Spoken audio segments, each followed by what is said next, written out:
नमस्कार students, how are you. My name is Ashish Modi. फिर से मैं मोदी क्लासेस में आपका स्वागत करता हूं। अभी रिसेंटली डिप्लोमा सेकंड सेम यानी इवन सेम के एग्जाम खत्म हुए। ठीक है, फिजिक्स है, मैथ्स है, कई सारे हमने तैयारी भी करवाई थी। आई होप सभी स्टूडेंट्स अच्छे से क्लियर हो, चाहे वो इंजीनियरिंग, ग्राफिक्स हो, फिजिक्स हो, मैथ्स हो, कोई भी सब्जेक्ट हो। अगर किसी बच्चे को डाउट है कि सर मेरा ऐसा ऐसा है, तो उसमें ऑलरेडी मैंने प्लेलिस्ट रखा है। रिवीजन आप शुरू कर देना, क्योंकि 6 मंथ के बाद फिर से वो एग्जाम आएगी। अभी मैकेनिकल का थर्ड सेम 30 जून को स्टार्ट होने वाला है। ठीक है, तो उसी के लिए हम एडवांस से एक लेक्चर यानी थर्मोडायनेमिक आपके मैकेनिकल थर्ड सेम में एक सब्जेक्ट थर्मोडायनेमिक, दूसरा आपका है kinematic of machine, engineering mechanics, thermodynamics, kinematic of machine, theory of machine, manufacturing, MP1। ऐसे मतलब अब जो फर्स्ट सेमेस्टर और सेकंड सेमेस्टर के सब्जेक्ट सब अलग हो जाएंगे और आपको प्योर मैकेनिकल के सब्जेक्ट आएंगे, प्योर मैकेनिकल के। तो इस ब्रांच से आपका जो केमिकल, इलेक्ट्रिकल, इसी जो भी है वो सब कुछ अलग हो जाएगा। थर्ड सेम चाहे डिप्लोमा हो चाहे डिग्री हो, सेम सब्जेक्ट है, सेम सब्जेक्ट है। चाहे वो डिप्लोमा हो, डिग्री का थर्ड सेमेस्टर में सेम सब्जेक्ट है। ठीक है स्टूडेंट्स, तो आई रिक्वेस्ट यू पहले से लेक्चर से आप शुरुआत से तैयारी करो। इस लेक्चर में मतलब आज के लेक्चर में हम बेसिक टर्मिनोलॉजी सारी सीख देंगे थर्मोडायनेमिक के बारे में कि थर्मोडायनेमिक एक्चुअली क्या है। ठीक है, तो पहले आप फ्रेश हो जाओ, उसी के बाद हम क्या करते हैं, थर्ड सेम का जो एक फर्स्ट सब्जेक्ट है, ये सब्जेक्ट है third same mechanical. Third same mechanical जो डिग्री हो या डिप्लोमा हो, डिग्री हो या डिप्लोमा हो, दोनों में आपको एक काम लगेगा। ठीक है, तो आई रिक्वेस्ट यू कि इस पे जरा ध्यान दीजिएगा। तो हम यहाँ डिग्री, डिप्लोमा दोनों में एक सेम सब्जेक्ट आपको आएगा। तो पहले से ही आप सारी जो टर्मिनोलॉजी इंट्रोडक्शन आपने घुमा दिया, तो फिर आपको पूरे सब्जेक्ट में समझ में नहीं आएगा।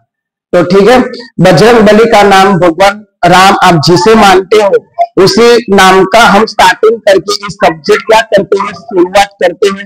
ठीक है, चलो तो हम शुरुआत करते हैं थर्मोडायनेमिक के बारे में, जो आपका थर्ड सेम का एक इंपॉर्टेंट सब्जेक्ट है। ठीक है, अब देखो यहां, अब इस सब्जेक्ट में यानी सब्जेक्ट के नेम में ही क्या आएगा, आपका थर्मो प्लस डायनेमिक। और हमारे चैनल पे मैंने बोला था गुजराती में भी समझाऊंगा, हिंदी, इंग्लिश, तीनों लैंग्वेज में, ताकि जो गुजराती मीडियम के स्टूडेंट्स है उनको जरा इजी लगे।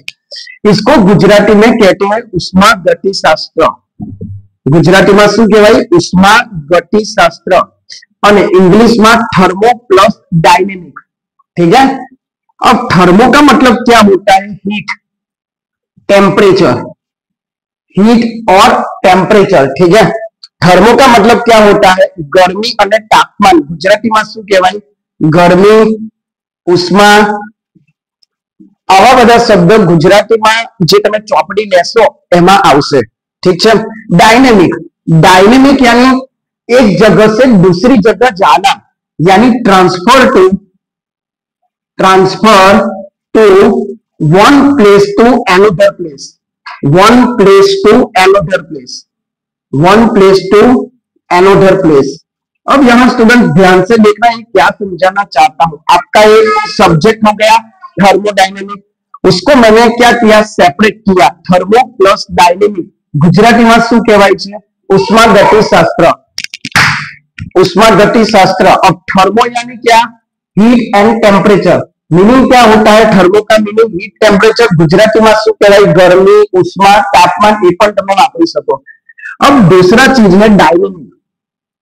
डायनेमिक क्या है, जो चीज एक जगह से दूसरी जगह जाती है। अब हमें कोई ऑब्जेक्ट की बात नहीं करना है कि चलो ट्रक एक जगह से दूसरी जगह गई, या कुछ ऑब्जेक्ट एक जगह से दूसरी जगह गया, हमें किसकी बात करनी है, हीट और टेम्परेचर की बात करनी है।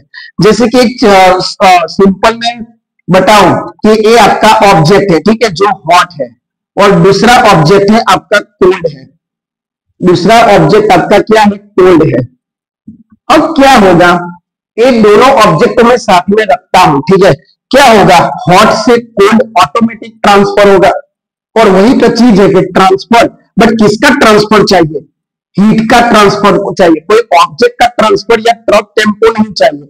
मुझे किसका ट्रांसफर चाहिए, हीट और टेम्परेचर का। वो कब ट्रांसफर होगा, वो हमें इस चैप्टर में डिटेल में पढ़ना है। इस एग्जाम्पल में आप इजीली समझ जाओगे कि नेचर में जो हॉट होता है वो ऑटोमेटिकली कोल्ड तरफ जाता है, उसके लिए मुझे कोई एक्स्ट्रा वर्क करना जरूरी नहीं है। और वही मैंने लिखा है, transfer to one place to the another place with automatically, यानी हॉट से कोल्ड आप ऑटोमेटिक जाएंगे। कब तक जाएंगे, जब ये दोनों का, सपोज कि मैं इसका टेम्परेचर T1 ले लूं, इसका टेम्परेचर T2 ले लूं, तो तब कब तक ये ट्रांसफर होगा, जब तक आपका T1 इक्वल टू T2 नहीं हो तब तक। समझ में आया मैंने क्या समझाया, कि मेरे पास दो ऑब्जेक्ट है, एक हॉट है और एक कोल्ड है। एक का टेम्परेचर T1 है जो कैसा है, हाईएस्ट है। पहले की कंडीशन में T1 ग्रेटर देन T2।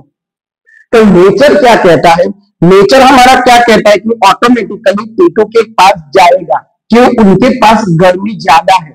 कब तक जाएगा, जब तक दोनों का टेम्परेचर कैसा होगा, सेम नहीं होगा तब तक, ठीक है। एक तो बेसिक एग्जांपल हुआ, दूसरे एग्जांपल से भी आप समझ सकते हो। जैसे मैंने एक बाउल में चाय गर्म की, ठीक है, अब वो चाय गर्म की, मैंने गैस बंद कर दिया, गैस से उतारा चाय का बाउल, फिर वो मैंने एटमोस्फियर में ऊपरली रखा, तो वो ऑटोमेटिकली ठंडी होगी, क्योंकि वो चाय, सपोज के इसमें आपने चाय रखी है, ठीक है, अब यहां से वो क्या होगा, आपका जो गर्म चाय है वो ऐसा उसमें से भाप निकलेगा। कब तक निकलेगा, जब तक वो एटमॉस्फेरिक टेम्परेचर से इक्विलिब्रियम नहीं आ जाएगा तब तक। तो वही चीज है कि कब तक वो ट्रांसफर होगा, जब तक दोनों का टेम्परेचर, मतलब जिसके साथ कांटेक्ट में है उसके साथ का टेम्परेचर इक्विलिब्रियम ना हो तब तक। तो एक बेसिक हुआ आपका थर्मो और डायनेमिक के बारे में। अब बेस चीज है, स्टूडेंट सभी क्या कंफ्यूजन होते हैं कि सर हीट एंड टेम्परेचर अलग अलग है कि सेम है, वही एक कंफ्यूजन होता है। हाँ, दोनों थर्मोडायनेमिक के ही लैंग्वेज है, બંને ઉષ્માગતિશાસ્ત્રના જ टर्म है, बट अलग अलग છે। There are the some difference between them. इतना समझ में आया पहले कि क्या है थर्मो का मतलब क्या होता है, डायनेमिक का मतलब क्या होता है, ये समझ में आया। उसमें क्या मैंने समझाया कि हीट और टेम्परेचर का ट्रांसफर होगा, कहां ट्रांसफर होगा, hot to cold automatically, but cold to hot मेरे पास ठंडी चाहिए, ठीक है, ठंडी चाहिए, उसको मुझे गर्म करना है तो क्या करना पड़ेगा, वर्क करना पड़ेगा। ये सब हम डिटेल में पढ़ेंगे, कैसा वर्क करना पड़ेगा, किस डायरेक्शन में वर्क करना पड़ेगा, कितना वर्क करना पड़ेगा, वो सब डिटेल में। बट अभी हम पहला लेक्चर है तो थोड़ा इंट्रोडक्शन ही देखेंगे, उसके बाद जैसे जैसे पार्ट 2 पार्ट 3 आएगा उसमें मैं सब सिखा दूंगा। बट आप पहले बेसिक कॉन्सेप्ट क्लियर कीजिए। हाँ, तो हम थे हीट और टेम्परेचर क्या अलग है, क्या डिफरेंस है, तो वो मैं अभी समझा देता हूं। पहले ये आपने कॉपी में नहीं होता है तो स्क्रीनशॉट ले लो या सही से लिखो कि थर्मो का मतलब, ये कोई चीज पूछेगा नहीं, बट आपके नॉलेज के लिए मैंने बताया कि थर्मो यानी क्या, डायनेमिक यानी क्या, ठीक है। तो मैं साइड में हट जाता हूं, स्क्रीनशॉट ले लो। चलो ठीक है, अब आगे चलते हैं हीट और टेम्परेचर के बारे में। जब छोटे स्टैंडर्ड 8 था 9 था तब आपको सेल्सियस तो केल्विन, केल्विन टू सेल्सियस ऐसा कन्वर्जन आता था। बस वही हमें चीज थोड़ा सीखना होगा, रिवाइज करना होगा।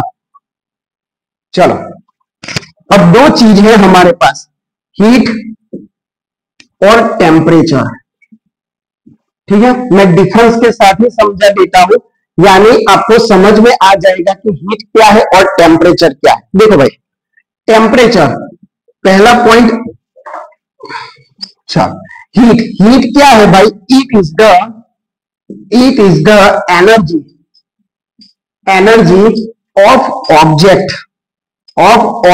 गुजराती में शू कहीशू, એ કોઈ પણ પદાર્થની ऊर्जा કહેવાય. हीट कितनी ऊर्जा છે ને उसका यूनिट, हाँ वो सेकंड पॉइंट में मैं लिख दूंगा. उसका यूनिट वो सब. टेम्परेचर क्या है भाई? टेम्परेचर क्या है? गुजराती में आने कहेवाय गर्मी અને આને કહેવાય તાપમાન. देखने में, सुनने में दोनों सेम लगेंगे, but there is the some difference between them. वही मैं समझा रहा हूं कि it is the energy of the object. Temperature क्या है? तो इट इज द प्रॉपर्टी. ये क्या है भाई? It is the property. ये શું છે? ગુજરાતીમાં શું કહીશું? ગુણધર્મ. શું કહેવાય ભાઈ? ગુણધર્મ. समझ में आवियो कि what is this? It is the energy and it is the property. अब हम उसको, सपोज कि मुझे किसी को बोलना है कि this is the heat, this is the temperature, कैसे बोलोगे? अब देखो, एक चीज मैं समझा देता हूं कि हीट, सपोज कि 2 o'clock 2 PM आपका पास जो एटमोस्फेयर का टेम्परेचर है वो सपोज के 30 डिग्री सेल्सियस है. कितने बजे? 2 बजे. अब आफ्टर द फ्यू आवर्स, यानी मैं 4 बजे मेजर करता हूं, ठीक है, थर्मोमीटर से या किसी भी इंस्ट्रूमेंट जो टेम्परेचर मेजरमेंट करते हैं उससे मैं मेजर करता हूं और वो हो गया 37 डिग्री सेल्सियस. समझ में आ रहा है मैंने क्या बोला? पहले 2 बजे जब मेजर करता हूं, ये सब एग्जाम्पल है ओनली, प्रैक्टिकल मतलब सच नहीं मान लेना कि अपना टेम्परेचर, आज का टेम्परेचर इतना था. मैं क्या समझा रहा हूं आपको? हीट और टेम्परेचर कैसे इंट्रोड्यूस कराना है वो समझा रहा हूं. जैसे 2 बजे आपका टेम्परेचर 30 है, 4 बजे आपने मेजर किया तो 37, तो हम क्या बोलेंगे? कितनी गर्मी बढ़ी, कितनी गर्मी बढ़ी. जब खाली हम इतना कॉन्सेप्ट करेंगे कि 2 बजे इतना टेम्परेचर था, क्या बोलते हैं? 2 बजे इतना टेम्परेचर था. समझ में आया? यानी हम जब एक की बात करें ना, ओनली एक सब्सटेंस की, तो वो होगा टेम्परेचर. बट हम दोनों की टेम्परेचर की, 2 बजे इतना था, 4 बजे इतना था, मतलब कितनी गर्मी बढ़ी, कितना टेम्परेचर बढ़ा, ऐसा बोलते हैं. यानी बड़ा शब्द आए तो वो हुआ गर्मी. यानी हम सीधा बोल सकते हैं what ever changes of temperature, temperature में चेंजेस होगा, इसको मैं क्या बोलूंगा? हीट. चलो, तो उसको हम सही तरीके से लिखते हैं कि टेम्परेचर क्या है आपका? प्रॉपर्टी. गुजराती में શું કહેવાય? ગુણધર્મ. चलो, second point, whatever temperature changes, temperature change then it become heat, change then it become heat. Gujarati में શું કહેવાશે ભાઈ? મેં એ જ કીધું કે જ્યારે તાપમાનમાં શું થાય ભાઈ? તાપમાનમાં ફેરફાર થાય, ખાસ કરીને વધારો થાય, એને શું કહેવાય? તમારી ગરમી કહેવાય. ગુજરાતીમાં પણ બોલું છું. ટેમ્પરેચર શું છે ભાઈ? ઇટ ઇઝ ધ પ્રોપર્ટી છે and it is the fix. यानी हम सपोज के एक टाइम पे टेम्परेचर फिक्स रहता है, जैसे 2 PM है तो 27 डिग्री सेल्सियस वो फिक्स है. It is the fix property. It is the fix property. दूसरा यूनिट पे चलते हैं. हीट हो, एनर्जी. हीट क्या है भाई? मैंने पहले बोला, ऊर्जा, एनर्जी. फिजिक्स आपने सही से पढ़ा हो तो वर्क हो या कोई भी एनर्जी हो, kinetic energy, potential energy, mechanical energy, कोई भी एनर्जी हो, उसका यूनिट क्या होता है? जूल. गुजराती में શું કહેવાય? એકમ. કે ગરમીનો એકમ શું છે? Joule. The unit of the heat, the unit of heat is joule, is joule. और जूल का स्पेलिंग ध्यान रखना भाई, क्योंकि कई सारे बच्चे क्या लिख देते हैं? सीधा जूल ऐसा लिख देते हैं, कोई ऐसा लिखते हैं, कोई ऐसा लिखते हैं, तो ये सब गलत है. ध्यान रखना, क्योंकि जूल यूनिट उसके साइंटिस्ट ने फाइंड किया था ना, इसी के लिए आया है. कोई हमारा तरफ से नहीं लिख डाला कि GULG, रॉन्ग है, क्योंकि ये सब मैकेनिकली साइंटिफिक यूनिट पे कॉन्सेंट्रेट जो पेपर चेकर होते हैं वो करते हैं. तो क्या स्पेलिंग होगा? JULE. ध्यान रखना, ठीक है. तो ये आपका जूल हो गया, मतलब उसका यूनिट. टेम्परेचर का यूनिट बहुत सारा है. टेम्परेचर का यूनिट मतलब तापमानના એકમો ઘણા બધા છે, બટ हमने फिजिक्स में पढ़ा था 7 फंडामेंटल यूनिट. ठीक है, तो मैंने बोला ना कि सब आपका रिलेटेड आएगा, तो इसी के लिए भाई पहले से ध्यान से पढ़ो। द ऐसा यूनिट ऑफ कैल्विन मतलब the unit of temperature, the unit of temperature is kelvin. ठीक है, जिसको हम ऐसा यूनिट पर ऐसा यूनिट भी बोला जाता है कि the unit of the temperature is kelvin. वो जरा यहाँ फिर कन्वर्जन हम कर सकते हैं, वो आगे मैं समझाऊंगा कि केल्विन टू सेल्सियस कैसे कन्वर्जन करते हैं, फ़ारेनहीट में कैसे कन्वर्ट करते हैं।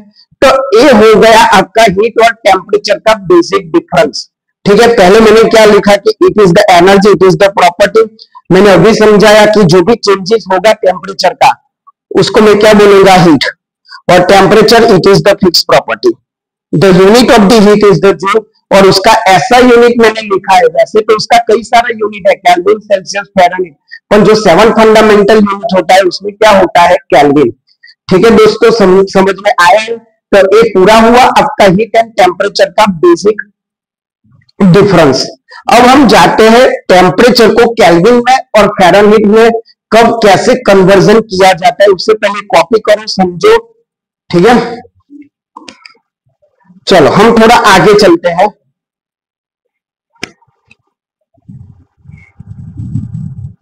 चलो हम थोड़ा आगे अब जाते हैं कि कैसे टेम्परेचर के कई सारे यूनिट्स है, कैसे उसको कन्वर्जन करते हैं। आगे देखिए अब थोड़ा। अब देखो, पहले तो एक बताना भूल गया, थर्मोडायनेमिक की डेफिनेशन क्या लिखोगे।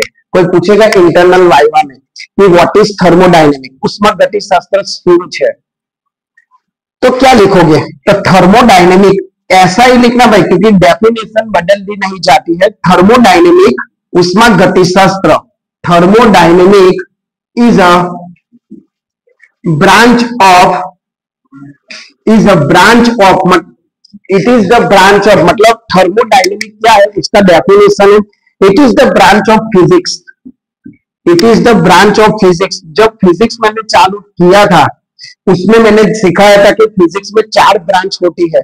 थर्मोडायनेमिक ब्रांच, थर्मोडायनेमिक है, ऑप्टिक्स के बारे में है, फिर हमने इलेक्ट्रिसिटी के बारे में, जो आपके ओल्ड फिजिक्स में आ गया है। ठीक है, वो आपने देख लिया था सब, और इलेक्ट्रिसिटी के बारे में, ऑप्टिक्स के बारे में। तो thermodynamics is the branch of the physics in which